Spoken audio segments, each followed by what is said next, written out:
দর্শক, যেমনটি কিন্তু আপনাদেরকে দেখাচ্ছিলাম, ৪৬ ঘন্টা হলো অবস্থান কর্মসূচি পালন করছে যমুনার পাশে, অর্থাৎ ৪ দফা দাবি নিয়ে গত ২ দিন হলো যমুনার পাশে অবস্থান করছেন জগন্নাথ বিশ্ববিদ্যালয়ের শিক্ষার্থীরা।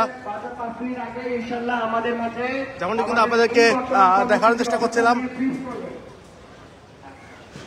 সরাসরি দেখাচ্ছি যমুনার পাশ থেকে কি হচ্ছে গত ২ দিন হলো, কেমন হচ্ছে জগন্নাথ বিশ্ববিদ্যালয়ের শিক্ষার্থীদের অবস্থান। এবং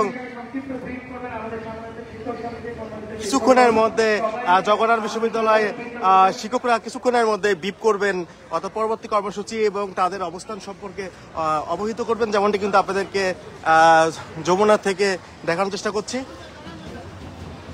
জগন্নাথ বিশ্ববিদ্যালয়ের প্রান্তীয় ভাই বোনেরা, আপনারা জানেন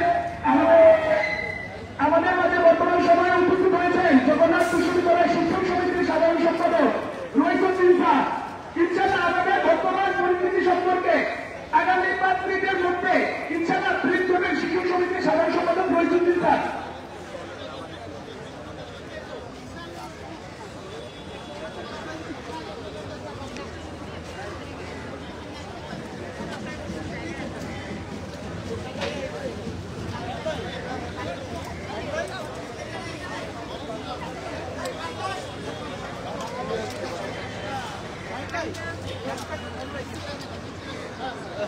আপনাদেরকে যেমনটি দেখানোর চেষ্টা করছিলাম গত ২ দিনের অবস্থান, এবং কিন্তু আমরা দেখতে পাচ্ছি যে পুলিশের পক্ষ থেকেও যে কঠোর অবস্থানটি সেটি কিন্তু রয়েছে।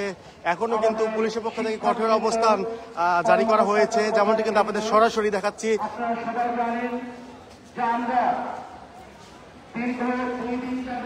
এবং ২ দিন ধরে আন্দোলন করছেন জগন্নাথ বিশ্ববিদ্যালয়ের শিক্ষার্থীরা। গত পরশু দিন যমুনার উদ্দেশ্যে লং মার্চ কর্মসূচি ঘোষণার পরবর্তীতে তারা যমুনায় আসলে পুলিশ ছত্রভঙ্গ করতে সেখানে রাবার বুলেট, টিয়ারশেল, কাঁদুনে গ্যাস নিক্ষেপ করে। এক পর্যায়ে শিক্ষার্থীরা ছত্রভঙ্গ হয়ে যায় এবং ছত্রভঙ্গ হওয়ার পরে আবারও সেখানে জড়ো হতে থাকে। ইতিমধ্যে কিন্তু আমরা দেখতে পাচ্ছিলাম সরকারের পক্ষ থেকে অত্যন্ত দুঃখের বিষয়, আমরা এখন পর্যন্ত কোন সুষ্ঠু সুন্দর সমাধানের পথ খুঁজে পাইনি।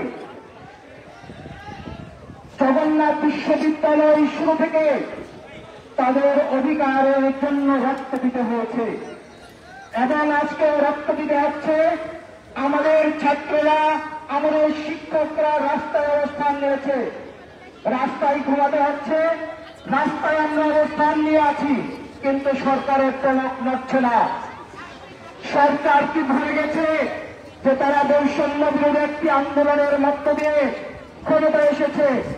আমরা বৈষম্যের অবসান চাই। জগন্নাথ বিশ্ববিদ্যালয় বৈষম্যের শিকার। আমরা সেই বৈষম্যের কথা তুলে ধরার জন্যই আমরা এখানে জড়ো হয়েছি। আমাদের আন্দোলন কোন দিকে যাবে, আন্দোলনের দিক প্রকৃতি কি হবে, এই সব নেতৃত্ব করবেন জগন্নাথ বিশ্ববিদ্যালয়ের শিক্ষক সমিতির সম্মানিত সাধারণ সম্পাদক অধ্যাপক ডক্টর রইসুদ্দিন স্যার। স্যার আমাদেরকে পরবর্তী নির্দেশনা দিবেন অল্প কিছুক্ষণের মধ্যেই। আপনারা সবাই ধৈর্য সহকারে অপেক্ষা করুন।